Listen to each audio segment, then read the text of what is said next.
કેમ છો ફ્રેન્ડ્સ? આજે આપણે આવી ગયા છે ગાંધીનગર જિલ્લાના કલોલ તાલુકાના વડસર ગામમાં। અહીંયા વડસરિયા ગણેશ મંદિર ખૂબ જ પ્રાચીન અને ચમત્કારિક મંદિર માનવામાં આવે છે। આ મંદિર કલોલથી 14 કિલોમીટરના અંતરે આવેલું છે અને જો તમે અમદાવાદથી આવો તો અમદાવાદથી 17 કિલોમીટરના અંતરે આવેલું છે।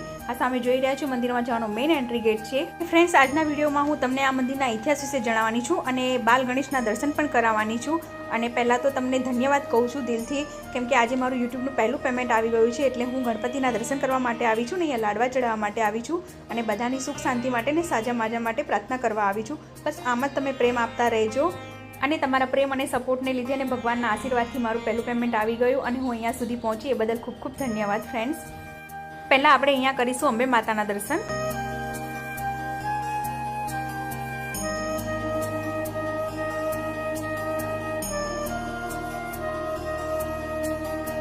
લોકમાન્યતા મુજબ આ મંદિરનો ઇતિહાસ આશરે 500 થી 1200 વર્ષ જૂનો હોવાનું કહેવાય છે।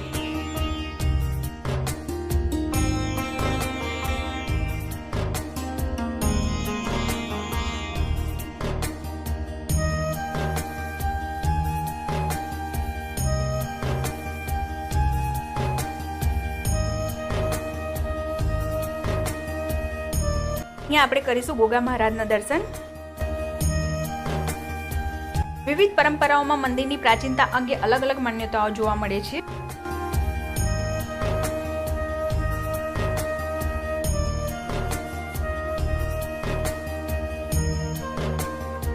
જોઈ રહ્યા છો ઘણું મોટું ગાર્ડન પણ છે અને ઘણું મોટું મંદિર પરિસરના બહારના દ્રશ્યો છે। આ સામે જોઈ રહ્યા છો ગણેશજીનું મુખ્ય મંદિર છે।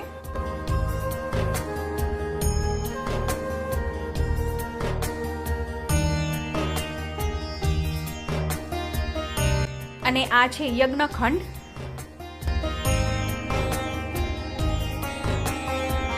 તો ચલો હવે આપણે મંદિરમાં જઈશું અને ગણેશજીના દર્શન કરીશું અને અહીંયાથી મંદિરના બહારના દ્રશ્યો દેખાડી રહી છું।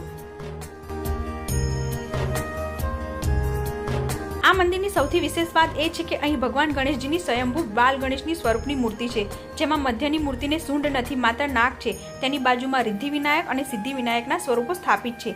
ભક્તો આ અનોખા સ્વરૂપને ખૂબ જ શ્રદ્ધાથી પૂજે છે। અહીંયા મૂષકરાજ પર બાલ ગણેશજીના દર્શન કરી રહ્યા છે। તો ચાલો આપણે એવા વક્રતુંડ અને વિઘ્નહર્તા બાલ ગણેશજીના દર્શન કરી લઈએ। વચમાં છે જે સ્વયંભૂ બાળ સ્વરૂપ ગણેશજી સૂંઢ વગરની મૂર્તિ છે અને બાજુમાં છે રિદ્ધિ સિદ્ધિ અને આ એક જ શિલામાંથી પ્રગટ થયેલા અદ્ભુત સ્વરૂપ છે। તો ફ્રેન્ડ્સ, આપણે દર્શન તો કરી લીધા છે, પરંતુ હમણાં મહારાજ નથી, એટલે આપણે મહારાજ આવે પછી આપણે પ્રસાદ ધરાવીએ। આ મંદિરે પણ માન્યતામાં ઊંધો સાથિયો પાડવાનો હોય છે અને જ્યારે તમારી માનતા પૂર્ણ થયા બાદ અહીંયા સીધો સાથિયો પાડવાનો રહે છે। આપણે જેમ સિદ્ધિ વિનાયકના દર્શન કર્યા, મહેમદાબાદના અને કોટ ગણપતિના દર્શન કર્યા, એનો પણ મેં વિડીયો બનાવીને મૂક્યો છે, તમે મારી ચેનલ પર જઈને જોઈ શકો છો। અહીંયા આપણે કરીશું અન્નપૂર્ણા માતાજીના દર્શન।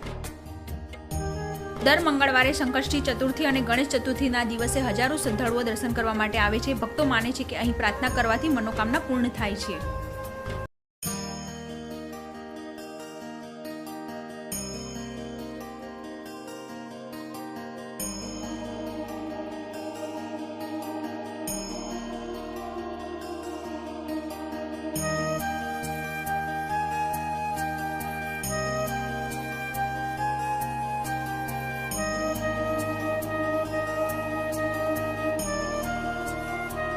અહીંયા આપણે કરીશું સુમખેશ્વર મહાદેવના દર્શન।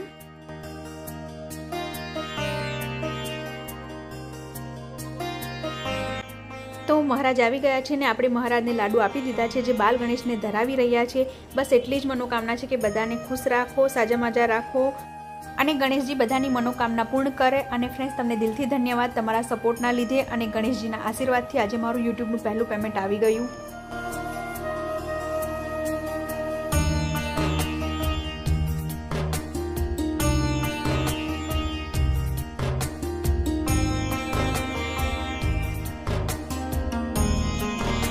તો આપણે દર્શન કરીને બહાર આવ્યા છે અને એ મંદિરની બાજુમાં જ છે બળિયાદેવનું મંદિર। તો આપણે અહીંયા પણ દર્શન કરી લઈએ।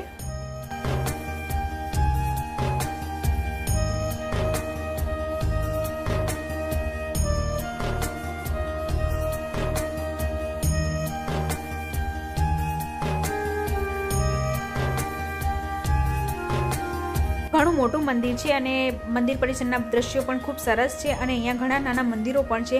જો ફ્રેન્ડ્સ તમે આ મંદિરે દર્શન કરવા ના આવ્યા હોય તો એકવાર જરૂરથી દર્શન કરવા માટે આવજો.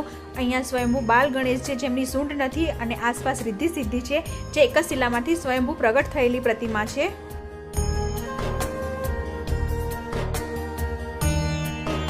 તો આજના વિડીયોમાં આપણે શ્રી બાલ ગણેશના દર્શન કર્યા અને મંદિરના ઇતિહાસ વિશે જાણ્યું. મને આશા છે કે વિડીયો ગમ્યો હશે. વિડીયો ગમ્યો હોય તો લાઈક કરજો, શેર કરજો અને તમે મારો વિડીયો જોઈ રહ્યા હોય તો ગણપતિ બાપ્પા મોરિયા એકવાર જરૂરથી લખજો. આ વડસર ગામનો એન્ટ્રી ગેટ છે. આ મંદિરની ગેટના બહારના દ્રશ્યો છે, અહીંયા પાર્ક કરી શકો છો.